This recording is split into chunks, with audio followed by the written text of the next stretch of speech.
Muy buenos días, hermanos. Muy buenos días. Día lunes. Estamos comenzando esta semana, primera semana del mes de noviembre, del mes undécimo de este año, mes de noviembre. Muy bienvenidos, hermanos, a nuestro devocional. Devocional que, como siempre lo decimos, es un devocional que realizamos cada día de lunes a viernes desde las 9 a 9:30 hora de Chile. Muy bienvenido, hermano. Muchas gracias por conectarse. Hacemos estos devocionales siempre con la idea, siempre con el objetivo, siempre con la meta de poder llegar a ustedes con la palabra de Dios, que es viva y eficaz y capaz de edificar nuestras vidas, exaltar a Jesucristo, levantar la obra consumada, poner el nombre de Dios muy en alto.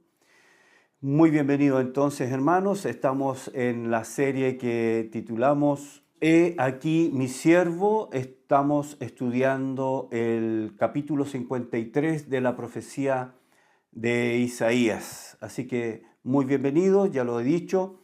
Voy a invitarlos que abran conmigo su Biblia en el capítulo 53 de la profecía de Isaías. Y vamos a leer, si tiene su Biblia, acompáñenme en la lectura. Dice, con todo eso, Jehová quiso quebrantarlo, sujetándole a padecimiento. Cuando haya puesto su vida en expiación por el pecado, verá linaje. Vivirá por largos días y la voluntad de Jehová será en su mano prosperada. Verso 11. Verá el fruto de la aflicción de su alma y quedará satisfecho. Por su conocimiento justificará a mi siervo justo a muchos y llevará las iniquidades de ellos. Por tanto, yo le daré parte con los grandes y con los fuertes repartirá despojos, por cuanto derramó su vida hasta la muerte y fue contado con los pecadores, habiendo él llevado el pecado de muchos y orado por los transgresores. Quiero llamar su atención a cómo comienza el verso 10. El verso 10 comienza con las palabras con todo eso. Esto es un término de contraste que nos indica que, aunque teniendo una vida real, una vida realmente irreprochable, una vida intachable, una vida completa y absolutamente santa, si hubo alguien en el planeta Tierra, si hubo alguien que vivió una vida completa y absolutamente santa, sin pecado, sin mancha, una vida pura, esa era la vida de nuestro Señor Jesús. Pero el texto nos dice que con todo eso, recordemos que el verso 9, si me acompañan acá, verso 9, dice, aunque nunca hizo maldad ni hubo engaño en su boca. Nunca hizo maldad, de ninguna manera y en ningún grado. Nunca hubo engaño en su boca. La mentira estuvo lejos de sus labios. Y luego Isaías nos dice, con todo eso. Es una forma de decir que a pesar de que él vivió una vida realmente pura y santa, con todo eso Jehová quiso quebrantarlo. Aunque realmente vivió sin pecado, el único que vivió una vida perfecta, el único que agradó al Padre al vivir una vida realmente santa fue él. Pero con todo eso, ¿por qué nuestro Señor Jesucristo murió de manera tan miserable? ¿Por qué muere siendo tratado como el peor de los pecadores? ¿Por qué Jesucristo muere como el peor villano, el peor de todos, el más perverso, el más pecador? Muere tan miserablemente, aunque realmente nunca lo mereció. ¿Por qué fue tratado como el peor de los pecadores cuando fue el mejor de todos los justos y santos? Algunas versiones traducen esta porción de la siguiente manera. Aunque el Señor no encontró en él maldad ni perversidad, el Señor deseó aplastarlo y enfermarlo. Otra traducción dice, aunque no hubo maldad en su vida, pero era un buen plan del Señor aplastarlo y causarle dolor. Otra versión dice, aunque él nunca pecó, sin embargo, el Señor se complació en aplastarlo severamente. Por último, otra versión dice, aunque en él no hubo pecado, sin embargo, era la voluntad del Señor aplastarlo y hacerle sufrir. ¿Se da cuenta usted entonces que vemos acá que el que merecía el más grande de los premios, el más grande aceptación de parte de Dios, recibió exactamente lo contrario? Aunque en él no hubo maldad, fue tratado como el peor de los pecadores. Dios quiso. Ese verbo indica que Dios estaba inclinado, Él estaba complacido, Dios tenía un disfrute. El verbo indica que el Padre experimentó, escuche esto, experimentó placer y deleite en aplastar a su Hijo tan severamente como lo hizo, tanto física como espiritualmente. La cruz es la experiencia del castigo físico y del castigo espiritual que el Señor Jesucristo experimentó. El Señor quiso quebrantarlo. La palabra quebrantarlo es un verbo que indica romper en pedazos, destrozar, quebrantar, desmenuzar. El verbo indica una acción divina en donde el Padre se ensañó contra el Hijo y encontró en ello deleite. Dios lo sujetó a padecimientos, es decir, que el que era perfectamente santo, justo y sin pecado, aquel que nunca pecó, aquel que era libre de toda forma de maldad, en él no se encontró ni una sola pizca de manifestación de pecado y maldad, pero a pesar de todo eso, a pesar de toda su perfección, Dios determinó quebrantarlo, sujetándole a padecimiento, y en ese acto, dice Isaías, Dios tuvo deleite. La voluntad de Dios era que su Hijo viniera a este mundo para ser despreciado, para que ser objeto de burla, desprecio y ser objeto de el más airado de todos los castigos.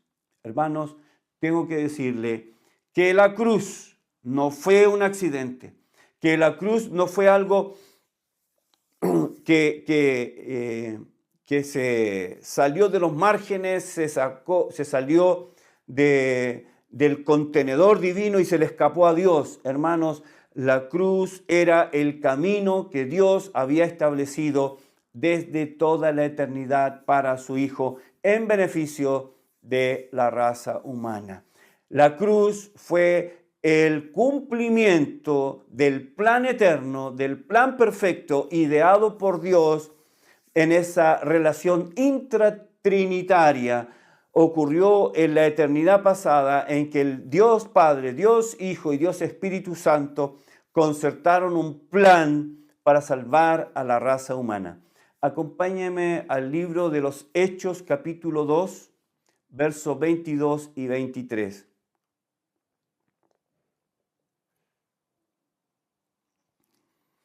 Libro de los Hechos, capítulo 2, versos 22 y 23. Dice, varones israelitas, oíd estas palabras. Jesús Nazareno, varón aprobado por Dios entre vosotros con las maravillas, prodigios y señales que Dios hizo entre vosotros por medio de él, como vosotros mismos sabéis. A este, está hablando de Jesús, entregado, y escuche esto, por el determinado consejo y anticipado conocimiento de Dios, prendisteis y matasteis por manos de inicuos, crucificándole. El libro de los Hechos en el capítulo 2 nos dice que la cruz fue la culminación de este determinado consejo y anticipado conocimiento. Eso nos dice en palabras sencillas que aplastar a su Hijo Jesucristo en la cruz, que la muerte de Jesucristo en la cruz cumplió ese determinado consejo y anticipado conocimiento. Como dije, no fue una tragedia lo que ocurrió en la cruz. No fue un acontecimiento inesperado, fortuito, que se salió de todos los canales, se salió de control. No es una tragedia inesperada, sino, como dice el texto, fue el determinado consejo y anticipado conocimiento de Dios. Fue algo que estaba en la mente de Dios antes de la fundación del mundo. Lo que ocurrió en la cruz fue exactamente el cumplimiento del plan eterno de Dios. Dios, quien es el juez de toda la tierra, quiso quebrantar a su Hijo. Dios es quien está airado en la cruz con su Hijo Jesús. Dios es quien disfruta al ver a su Hijo colgado en la cruz, pagando por el pecado que fue puesto sobre él. Fue un deleite divino. Ahora usted me podrá decir, ¿en qué sentido Dios tuvo un deleite divino? Cuando la justicia divina se ejecuta, cuando la justicia de Dios se cumple, cuando la santidad de Dios que fue afectada por el pecado, cuando la santidad de Dios que fue ofendida por el pecado, esa santidad se reivindica por medio del castigo, entonces Dios celebra la justicia. En ese sentido, querido hermano, Dios tiene deleite en ver morir a su Hijo en la cruz. Y la respuesta es obvia. Porque en él, como dice Isaías 53, verso 6, Dios cargó en él el pecado de todos nosotros. Él en ese momento en la cruz se le imputó el pecado de todos nosotros. Dios es quien lo juzga, Dios es quien lo lleva al patíbulo, Dios es quien es también el verdugo. No solamente el juez, sino el verdugo, y él ejecuta sobre su Hijo el castigo. Dios está airado contra su Hijo, puesto que sobre él se cargó el pecado de todos nosotros. Y Dios disfruta viendo colgar a su Hijo, viendo recibir el castigo, porque ahí su justicia es exaltada. Dios tiene un deleite. No es un deleite enfermizo, permítame decirlo. No es un deleite patológico, sino que es un deleite porque la santidad de Dios ha sido reivindicada. Dios quiso someterlo a toda experiencia de dolor, Dios quiso hacerlo. Cada porción del ser de Jesucristo clamaba de dolor, cada músculo, cada tendón, cada articulación fue molida. Todo su ser clamaba de dolor, un dolor espantoso y cruento, porque Dios mismo determinó tratarlo así, que muriera así, para que pudiera cargar realmente con el pecado y el castigo que todos nosotros merecíamos. Esta no es la muerte de un mártir, porque los mártires mueren bajo el consuelo de la gracia. Jesús murió, sin embargo, bajo la ira de Dios, bajo la ira santa de Dios.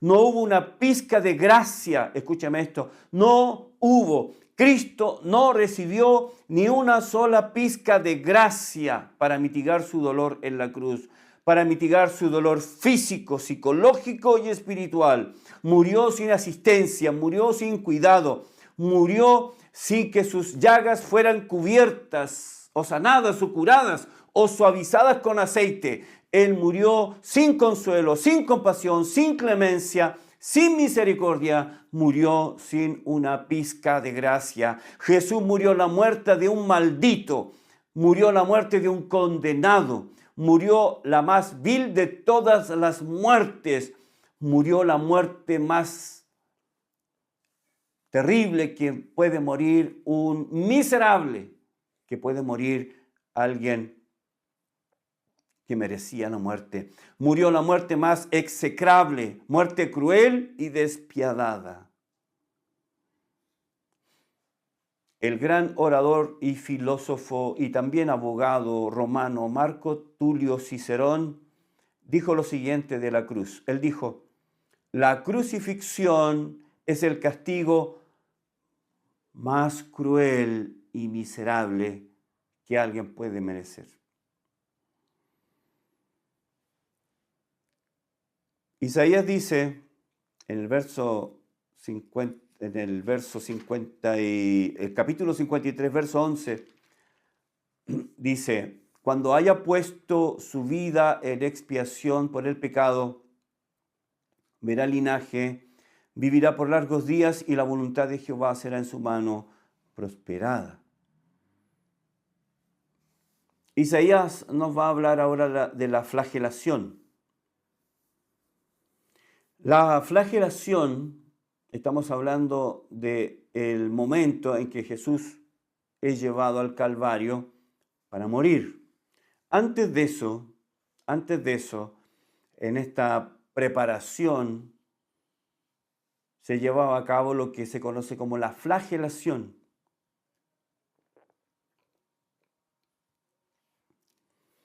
La flagelación era el proceso preliminar, era el primer paso antes de la crucifixión, antes de la ejecución romana. La víctima era desnudada completamente. Ahora, esto es algo que tiene que cambiar un poco nuestros pensamientos, porque siempre de alguna manera hemos visto la crucifixión como que recibió algunos golpes y nada más. Incluso hay muchas películas en que muestran el rostro de Jesús solamente con algunas magulladuras y todo eso. Quiero decirles, hermanos, que eso es una falta completa a la verdad. Porque de acuerdo a la información que ha llegado a nosotros, en donde se describe la crucifixión, comenzando con la flagelación, los detalles son mucho más cruentos de lo que nosotros pudiéramos imaginar. Como dije, ya la víctima era completamente desnudada. Y lo sujetaban a un pilar elevado, con la espalda encorvada, se sujetaba así, su espalda estaba encorvada, estaba con los brazos hacia arriba y la espalda encorvada, de modo que al momento de descargar sobre él los golpes, nada pudiera impedir que ese golpe perdiera su fuerza, sino que era en línea recta. El azote, la vara caía de manera recta sin ningún impedimento sobre las espaldas desnudas de la víctima. Así que golpeaban sin compasión, sin misericordia y sin límite. El instrumento usado para este castigo se llamaba flagrum o flagellum, que, como he dicho varias veces antes, era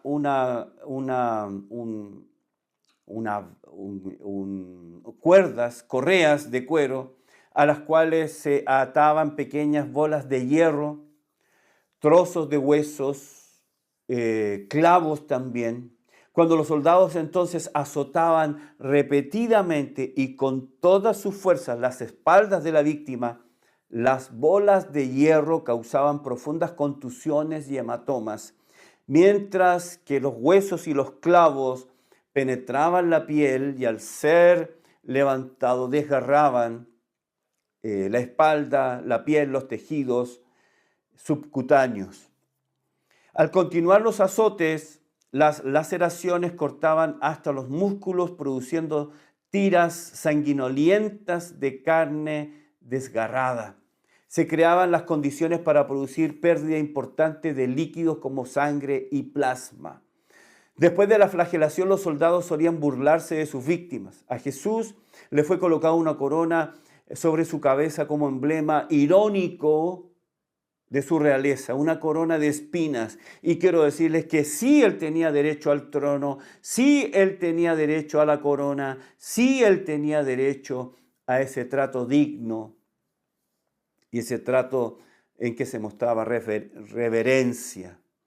Le fue colocada una túnica sobre sus hombros, un viejo manto de soldado que figuraba de alguna manera la túnica púrpura con la que se vestían los reyes, y una caña parecida a un junco de Chipre y de España como cetro en su mano derecha.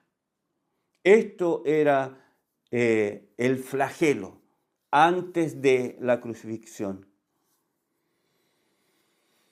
El suplicio de la cruz es de origen oriental, no era romano, pero fue adoptado por los romanos y perfeccionado por ellos.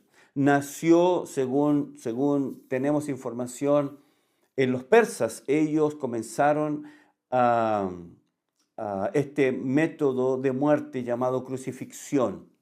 En principio fue un simple poste en donde se colgaba a una persona. Los persas tenían también como costumbre el empalamiento. Usaban postes que en un extremo tenían una punta aguda y realizaban este método de perforar a las víctimas literalmente. Pero después, como dije, los romanos tomaron esto, usaron el mismo poste y después le añadieron un madero que atravesaba el poste que estaba vertical y ponían un madero horizontal. A ese madero se le dio el nombre de patíbulo o patibulum en latín. Así que se le obliga a Jesús, como era la costumbre, a cargar su patíbulo, que pesaba más o menos unos 50, 60 kilos. La cruz, es decir, el tronco vertical, tenía un peso más o menos de 140 kilos. Entonces fue puesto sobre sus hombros y se le obligó a caminar casi medio kilómetro, balanceándose de allá para acá, y usted sabe la historia, finalmente él no pudo resistir. Alguien tuvo que cargar el patíbulo que el Señor llevaba. Y fue encaminado hasta el Gólgota. Su nombre significa literalmente lugar de la calavera, porque el monte tenía una forma literalmente de calavera, por eso se llamaba Calvario, de ahí viene el nombre calavera. Y antes de comenzar el suplicio de la crucifixión, era costumbre dar una bebida narcótica, que era vino con mirra e incienso y algunos otros elementos, lo que le permitía de alguna manera adormecer a la víctima y que el dolor no fuera tan intenso. El propósito de esta bebida narcótica era la de mitigar un poco sus dolores. Cuando le presentaron a Jesús esta bebida, él no quiso beberla.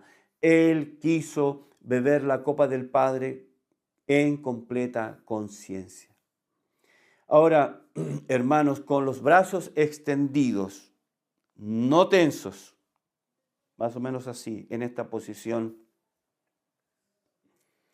las muñecas eran clavadas en el patíbulo.